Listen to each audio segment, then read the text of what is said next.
if you can hold any questions over for those people in our councils until the end.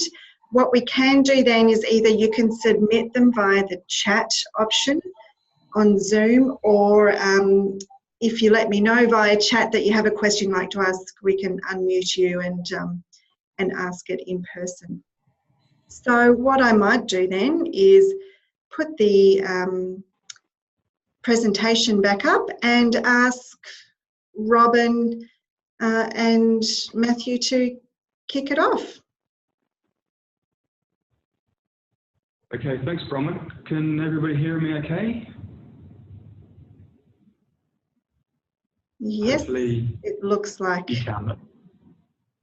That's good. So thank you, and thank you to Bronwyn for inviting us to give this presentation today. We're really thankful for the opportunity to engage with so many councils, and I know from our previous discussions, Bronwyn, that a lot of your members are in rapidly growing areas and working with or alongside the states on some potentially transformative infrastructure as our cities are growing. So it's timely for us to give this presentation to you. What we'll step through today is a bit of an overview of who we are, what we do, a little around the assessment framework process we use for evaluating projects, and to give you a brief overview of some of the business case improvement program that we regularly run.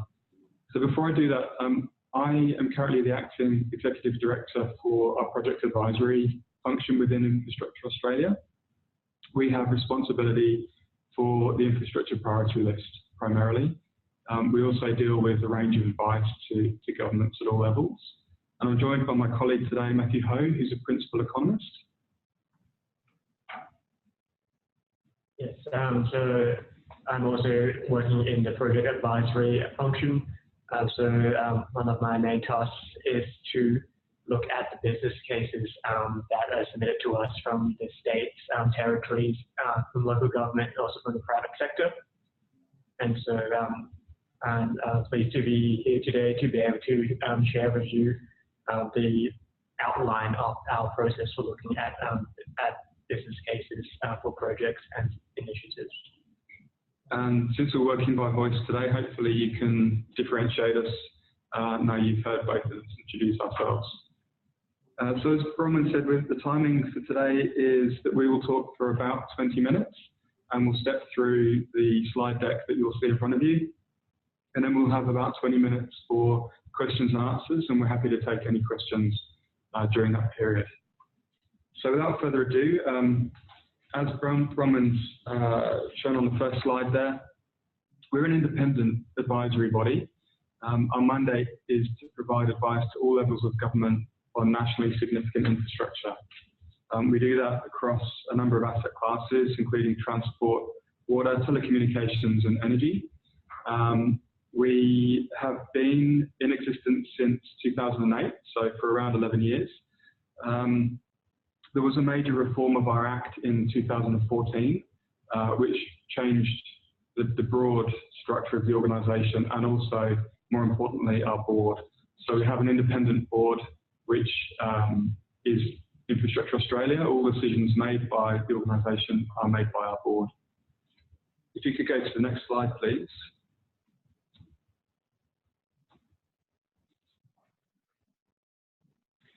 We provide our advice through a range of products. We have 3 core products, which you can see in front of you there are the Infrastructure Australia Audit, the Australian Infrastructure Plan, and the Infrastructure Priority List. These 3 products work in partnership with each other. First is the audit, which is a 5-yearly audit of nationally significant infrastructure across the nation. We're currently finalising the update of that audit, and that should be ready for publication this year. The audit identifies nationally significant issues and gaps. We then have the infrastructure plan, which seeks to address those issues and gaps. That's through a series of reforms, nationally significant reforms. And given the plan is a 5-yearly product as well, in between the publications of the plans we release reform series papers on key topics which help advise governments on how to address the issues that are seen in the plan. And you can see one of those there is planning livable cities. We then come on to the infrastructure priority list, which I'll talk more about today, which is our list of nationally significant infrastructure. And the assessment framework is the companion document for that. The framework basically outlines the process and gives guidance to proponents on how to prepare submissions to us. If you could go to the next slide, please. So the priority list itself represents both projects and initiatives, and it has priority and high priority. The projects are proposals, projects which have had a business case assessed by Infrastructure Australia, by our board, and that they're deemed to be nationally significant. That's the first part of the list. The second is the initiatives, which are a bit more interesting insofar as that they're an identification of a problem, a nationally significant problem, for which we would recommend proponents explore a range of options to consider how to best address that problem.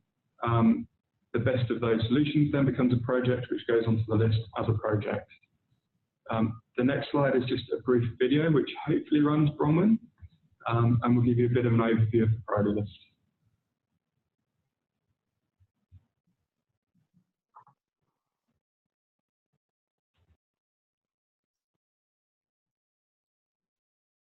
Bronwyn, is the audio playing for that for you?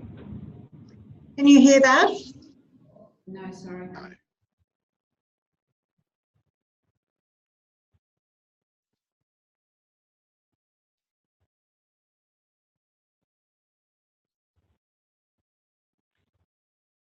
If there's no audio, I might give you a brief overview as we go, but you're welcome to view the video on YouTube in its entirety. Sorry, could you not hear the audio on that? No, we couldn't. At our end. Sorry. I'm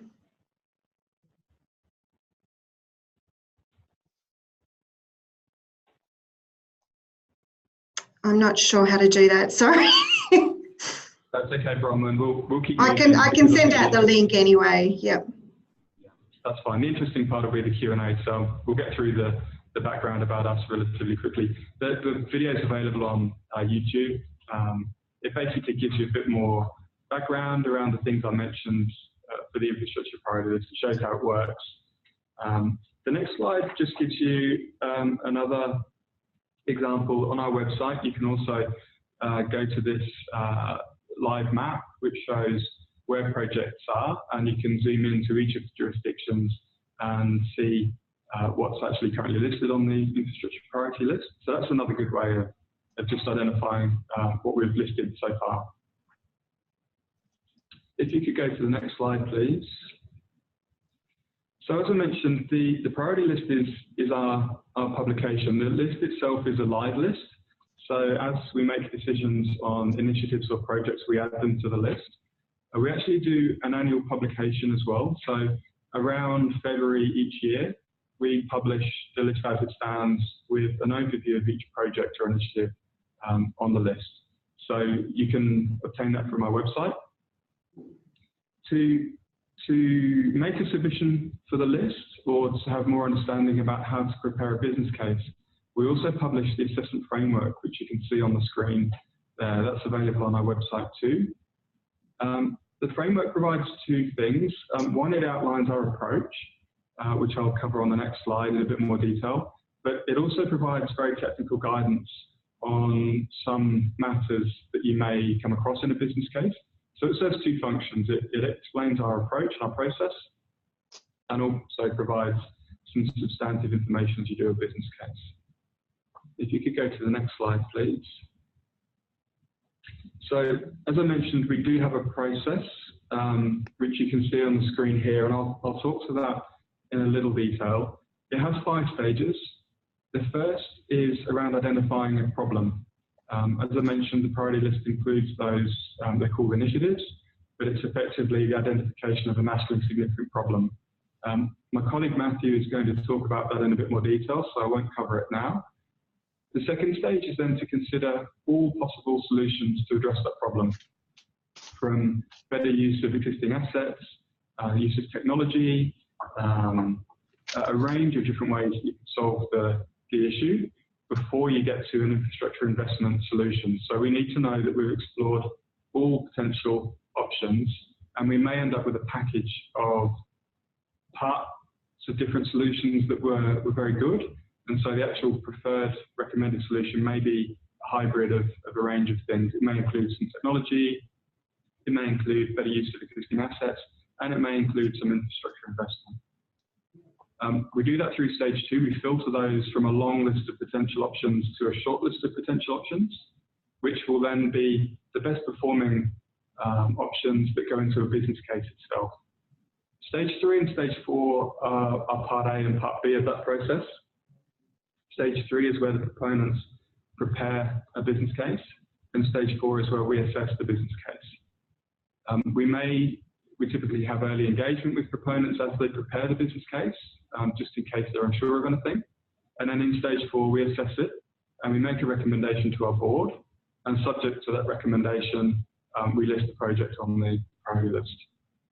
Stage 5 is the post-completion review stage. And we recommend in the business case that proponents prepare a post-completion review plan showing how they'll measure the performance of the project as it's implemented. So we learn lessons. So we learn what works well, what doesn't work well, were the benefits captured that were unforeseen, were the costs unexpected, and those lessons can be fed back into the process as we start back again at stage 1. So if you could go to the next slide, please. I'm now going to hand over to Matthew, and he's going to give you a little more detail around the purpose of stage 1 and some of the learnings we found from our business case improvement program. Thank you, Robin. So, well, as Robin mentioned before, the purpose of stage 1 is to identify and prioritize nationally significant problems and opportunities. And so this is the start of the 5-stage process for a project. And it is a very important part because it is before we can go about looking at options for a project and looking at the business case for a project, we need to first establish the reason for undertaking that project. So whether there is a nationally significant problem that needs to be addressed. So and if that problem isn't addressed, it will impose a nationally significant cost on the community, on all of Australia. Or if there is a nationally significant opportunity that we can take to deliver greater benefits for Australia. So now you've heard me mention nationally significant several times already. And so it is one of the requirements of the Infrastructure Australia Act that we look at nationally significant infrastructure. But in terms of operationalizing what this means, we've taken as a guide that it's generally a problem or an opportunity that amounts to at least $30 million per year in nominal undiscounted terms. So this isn't a hard cutoff. It is provided as a guide. But what we've seen over the past several years is that generally it is quite a good guide in that the projects that have made it onto the priority list generally do meet that $30 million per annum nominal undiscounted standard. So in terms of how we can demonstrate the benefits from either solving that problem or in realizing the opportunity, we would be looking at demonstrating that through data and through evidence of, say, the magnitude of the problem, which needs to be quantified and ideally monetized where possible. So that will allow a base of comparison against the many different problems and opportunities that exist throughout the country. We'll also be looking at evidence of the timing of the problem, when the costs of the problem will be incurred, or where the benefits of that opportunity can be realized. And this affects the time frame for considering an investment decision, because it is possible that there is a nationally significant problem or opportunity in the future, then maybe it is not, now is not yet the time to address that. And finally, we're also looking at evidence of the underlying causes of the problems.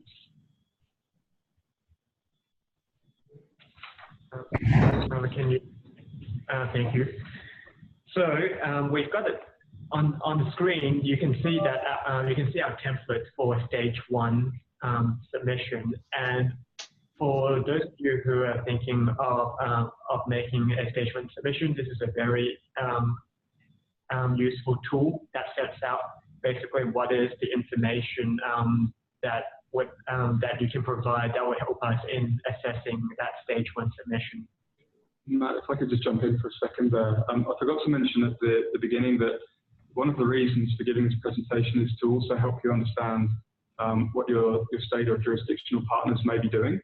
And so if you feel there's a nationally significant problem that couldn't be solved by a local authority in its own right, and you're working with a jurisdiction to prepare a submission to us, this is the type of approach that they would need to go through. And any information that you can provide to them to help them submit these forms to us would be really appreciated. Thank you. Can you move to the next slide, please? So in addition to those templates, we also regularly run business case workshops around the country. So these workshops are targeted and delivered to proponents, which includes the state and territory government infrastructure or agencies and departments that have infrastructure responsibilities, as well as industry bodies and also advisors to the public sector agencies and other private sector proponents of projects. So these are intended to be very practical workshops that's designed to help the practitioner better understand what are Infrastructure Australia's requirements in assessing business case submissions, and also gives us an opportunity to discuss what are the common issues that we've identified in the business cases that we've seen in the past. And it's also a good opportunity for proponents and advisors to provide us with feedback about their thoughts on the assessment framework, on the evaluation process, and also to ask any questions that they may have about applying the assessment framework. So currently, so we've been developing these workshops over the past 2 years, and we've currently got 3 modules. So the first one is an introductory module that goes through the basics of what are the key elements that are needed in a business case submission to Infrastructure Australia.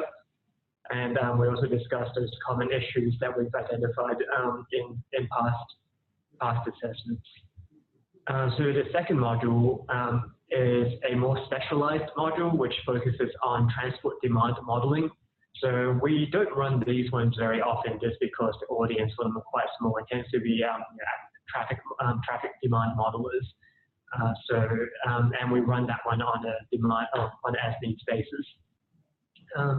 We've also developed module 3, which focuses on the development of the base case and the project options for project business cases.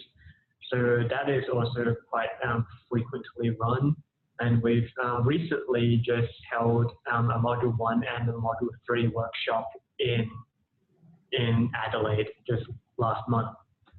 So even though, before I go further, I should mention that even though we've called the modules 1, 2, and 3, but there isn't any requirement for them to be done in order. So generally, we hold around 10 workshops per year, and over the past 12 months alone, we've had 250 participants attend those workshops throughout the country. And most of those workshops are held in state and territory capitals, but we've also held some workshops in beyond the state and territory capitals. So last year we had a session in Maroochydore on the Sunshine Coast.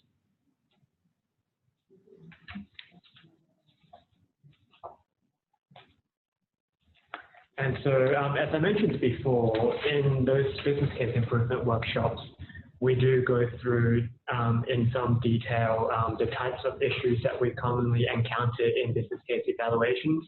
And so we've just got a short list here. So this is just a cut down version of what we go through in those workshops. And so the common ones we see are issues with defining the business case, and it's defining the purpose of the project.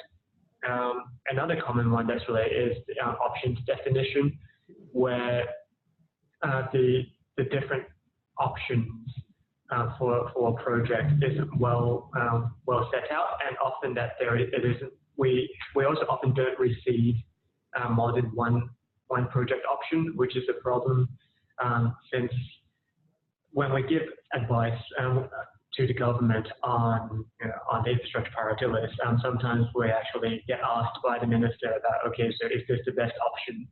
And if we've only been shown one project option, then we can't really give an answer on whether this is the best option to solve this particular problem.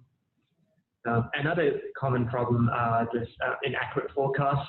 Now, of course, forecasts are inherently uncertain, but there are some forecasts where it is not, where even the initial years seems to be quite different from what has been realized, and that doesn't give us much confidence that the forecasts in the later years are even reasonably accurate or appropriate. Another common issue is the choice of model, and that often relates to transport projects where just the wrong or an inappropriate type of transport model is selected for the task, and that's Robin can elaborate a bit more on this problem. So it really reflects the use of different strategic or macroscopic or microscopic models and how they relate to each other. It's a very complicated area, and we understand the challenges associated with it, but it is one area where we do see challenges coming through in business cases. Thanks, Robin. So another issue is where the business cases, and again, this is mostly relevant for transport projects, and that's that induced demand hasn't been accounted for in the business case. And this is one that has received quite a lot of attention. We basically get asked questions about whether the business case for a transport project has accounted for induced demand pretty much every time we go to Senate estimates. So this is an issue that decision makers are quite aware of and are very interested in. And so that's why we do need to be able to answer that question when asked. And so we do ask for evidence on how induced demand has been treated and accounted for in the business case. And finally, another common issue is that why the economic benefits and land use benefits are overstated. And part of the problem there is that there currently aren't standard Australian guidance and parameter values for wider economic benefits. And so we're working on developing those with ATAC, the Australian Transport Assessment and Planning Guidelines Steering Committee. So they provide, they basically offer a nationally consistent set of parameter values for transport projects, and it's made up of transport and infrastructure officials from the states, territories, and from the Commonwealth. And so through our involvement with them, we know that they're currently working on developing those guidance, and I think we will be able to offer much better guidance on that once the ATAC guidance on wider economic benefits is complete and ready for publication. So now I'll hand you back to Robin for the final. So thanks, Matthew. The slide here just gives you some links and some ways to connect with us. We're very transparent.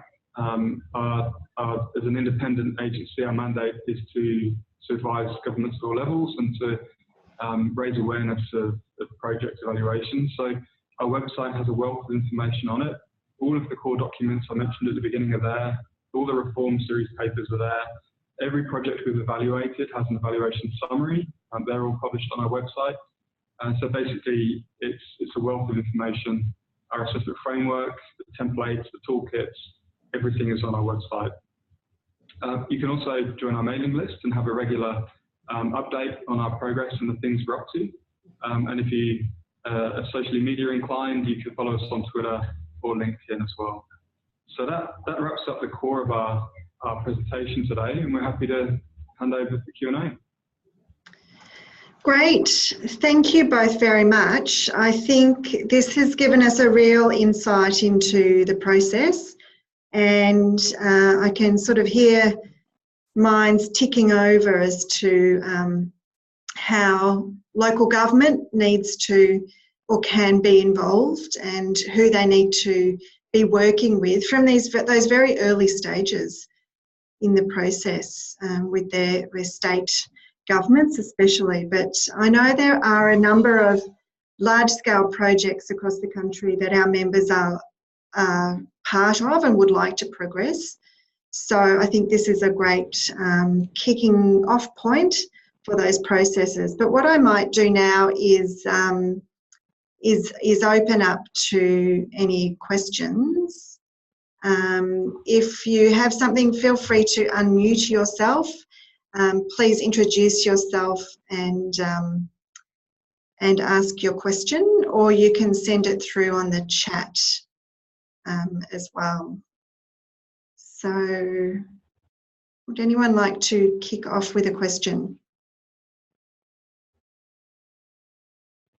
Maybe while you're thinking of one, I wondered if you could just quickly go over again the nationally significant definition and the $30 million per annum impact, cost or opportunity. Could you quickly run through that again for me?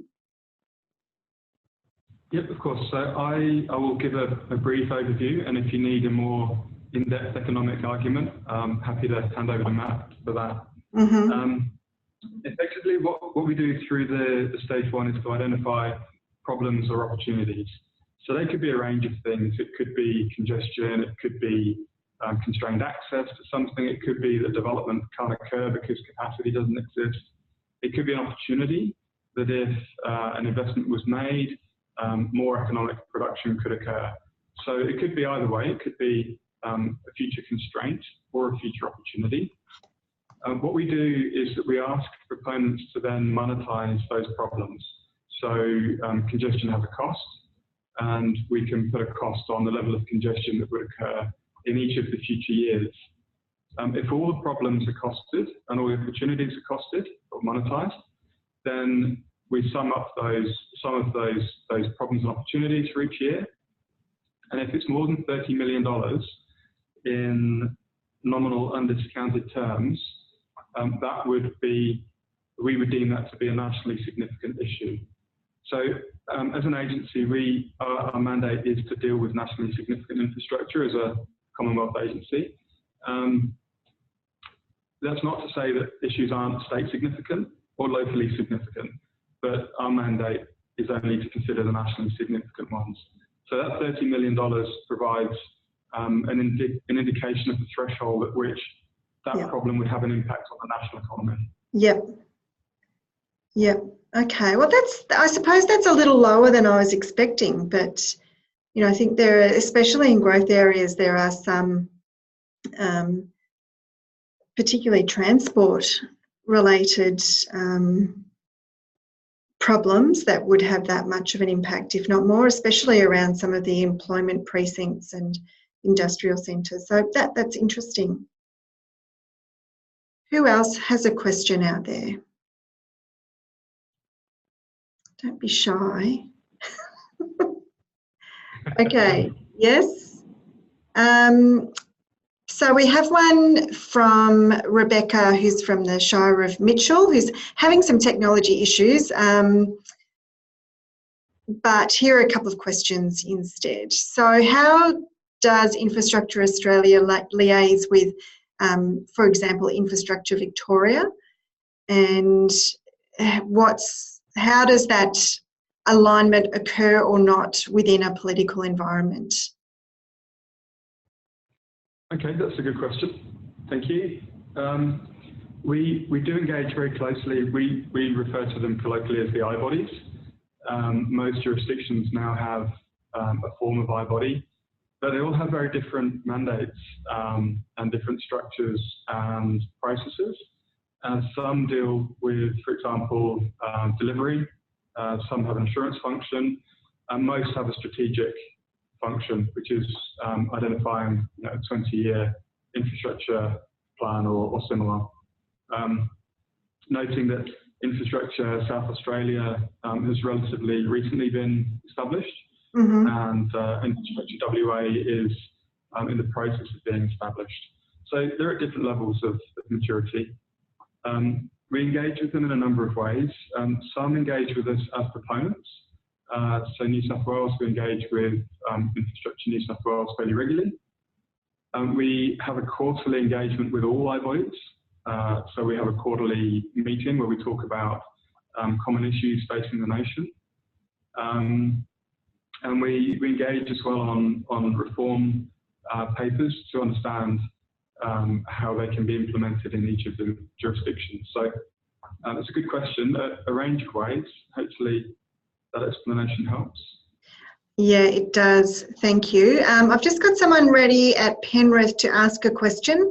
Then I've got another one in from Melton. So Penrith, go ahead. Hello, Anne Hooney from Penrith City Council. I was just trying to work the technology.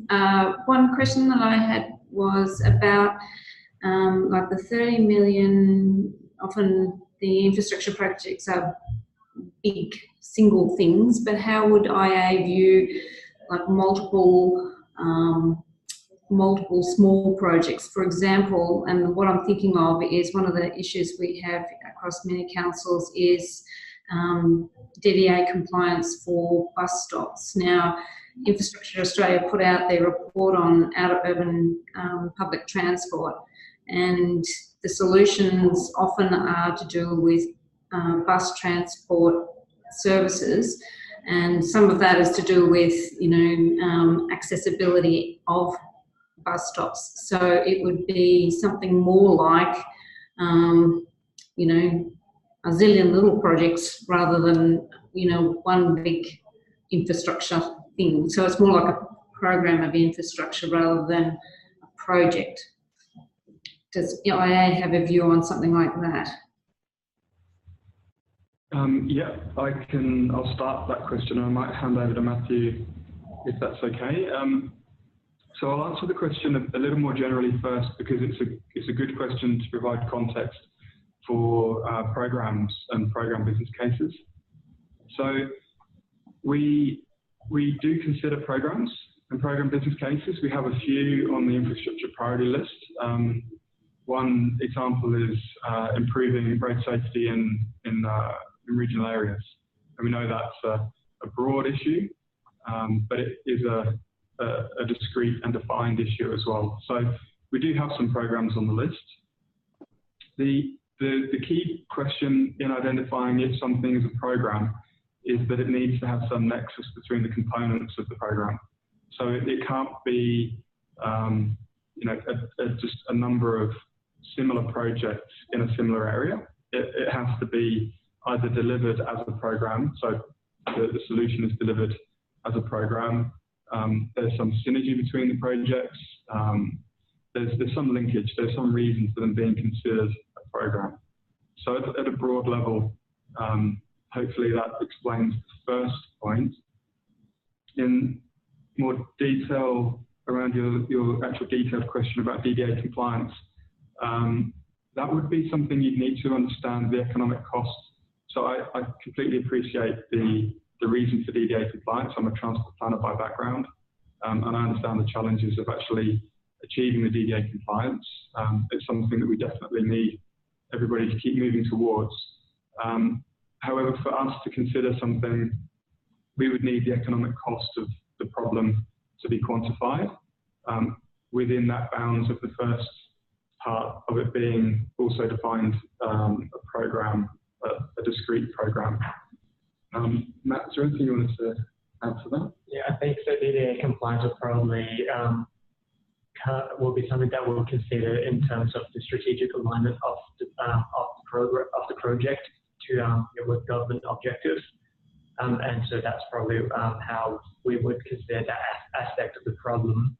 But as Robin mentioned before, we would need to see the program would need to basically be able to demonstrate that all those different components of it needs to be done together in order to achieve the particular outcome and to solve a problem that it is worth over $30 million per year in nominal and discounted terms. So that would be the challenge, and just be able to demonstrate that case. So I think there's two things there. One is just a precondition that we should have for DDA compliance, but for our case, it would be quite difficult to actually put an economic cost on the problem. Mm-hmm. And does that, yep, great, thank you. Thanks for that. So we have a question here from Melton, which is, how influential is the priority list to federal government funding decisions? Another good question. We hope it's influential. Basically, the list gives government confidence that the project or problem has been through a rigorous process. So it's an easy starting point for governments to prioritise their investment into infrastructure. We've been very proud to see many of the budget announcements do either consider or mention the status of the infrastructure on our priority list. So we're seeing it increasingly becoming important for prioritising infrastructure. It's the reason it exists. So we're hopeful that it is influential. Good response. So I suppose there's one other question here too, which is around, and maybe you've got some examples you could throw out that we could look into, which is around projects or programs where local government has played a real role in getting it up onto the list. And how have you got examples of that we could look into, of where local has really led that state government drive? And then we've got one more question as well after that. Okay, I'm just having a quick look through the list to see an example. The big one that I can think of was the Brisbane Metro that was put together by Brisbane City Council. So they led the work on developing that the initiative and then the project business case. And so that's currently on the priority list as a high priority project. And so that was entirely a council-led project. Okay. All right. It's a good one to look into.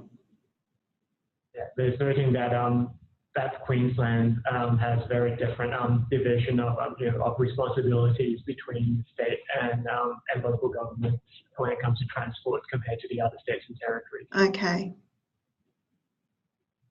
There's another I might add as an example that the one that Matt explained is a very good and clear example.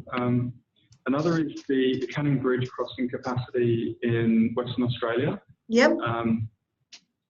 What sometimes happens is, so one of our questions, we look at three things for a project. We look at the strategic context, the economic context, and the deliverability. In some cases, the local authority may not have the full ability to deliver a solution to the problem, and in which case we sometimes adopt them as Infrastructure Australia identified issues. And so we've seen there's a nationally significant issue, but the proponent because we receive private submissions as well as all levels of government. If the person who proposed the problem is unlikely initially to be able to address the problem, we may take it on and sponsor it effectively. So we'll list it on the priority list as an IA identified issue until such time as a proponent can be found to address it. And that may be a combination of proponents. A number of parties may need to come together to fix it. Great. Thank you. And we've probably got time for this one last question from Cardinia, I think it is. Would you like to introduce yourself and ask your question? Yeah, good afternoon. Tim Cooper from Cardinia Shire Council. Thank you very much for your time and the information. It's been very valuable. Would a second airport for Melbourne be considered a nationally significant project? There's certainly problems and opportunities that will come with it.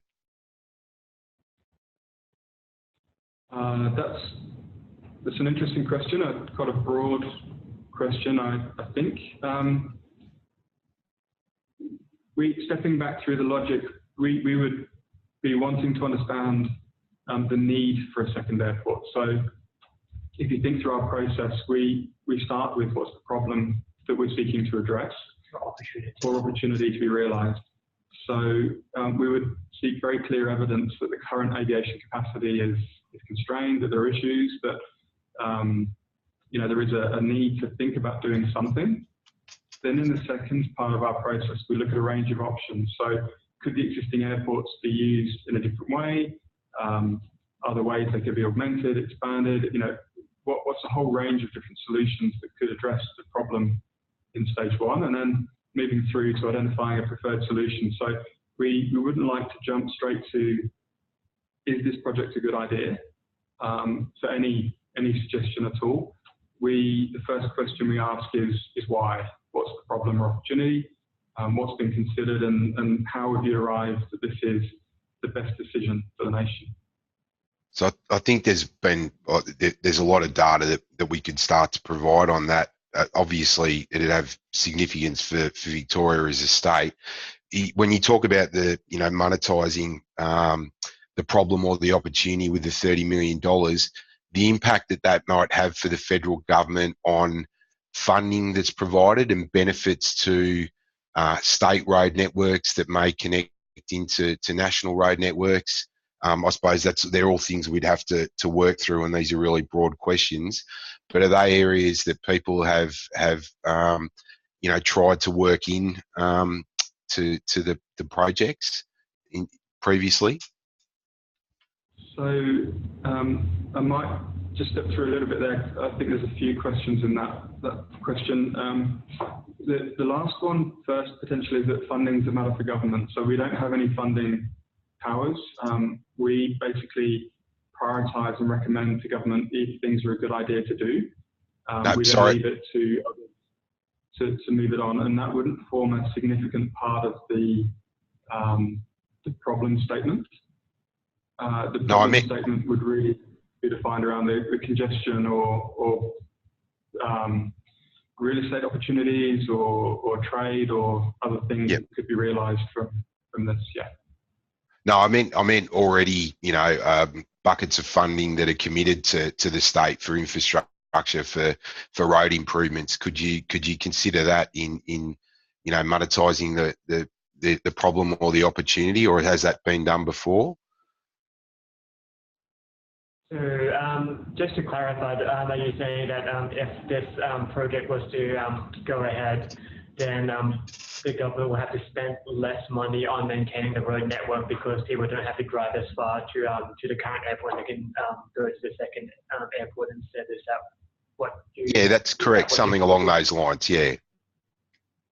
Right. Yes. Well, that would definitely be something that would factor into the business case because it's avoided costs. Because if you can make a clear case for that to demonstrate that in building and developing this project, then you can make savings, and also because you don't need to build other types of infrastructure, then that avoided cost definitely would come in as a benefit of the project that can be counted. Great.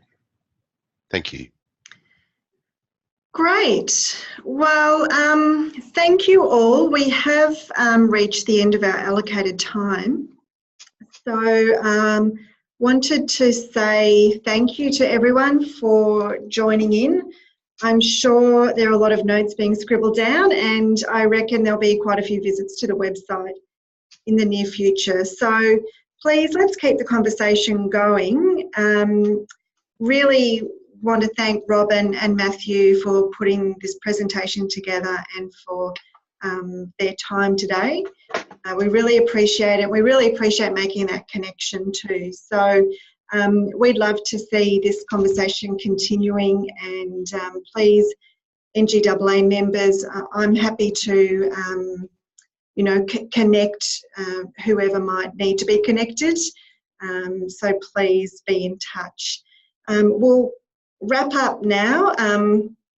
Thank you all again for coming. This has been recorded, so we will distribute it to all NGAA members and place it on our member page on our website as well.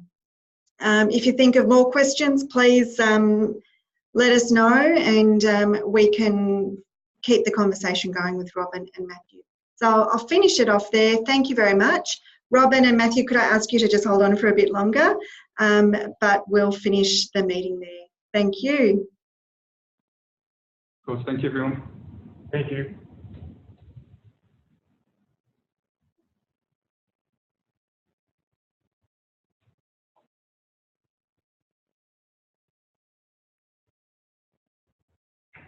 Okay, I think we've just got one.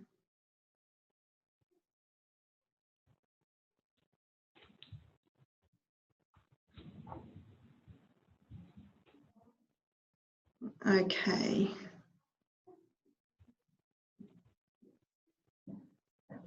Thank you very much for that. I think there's a lot of serious thinking going on now. So thanks again.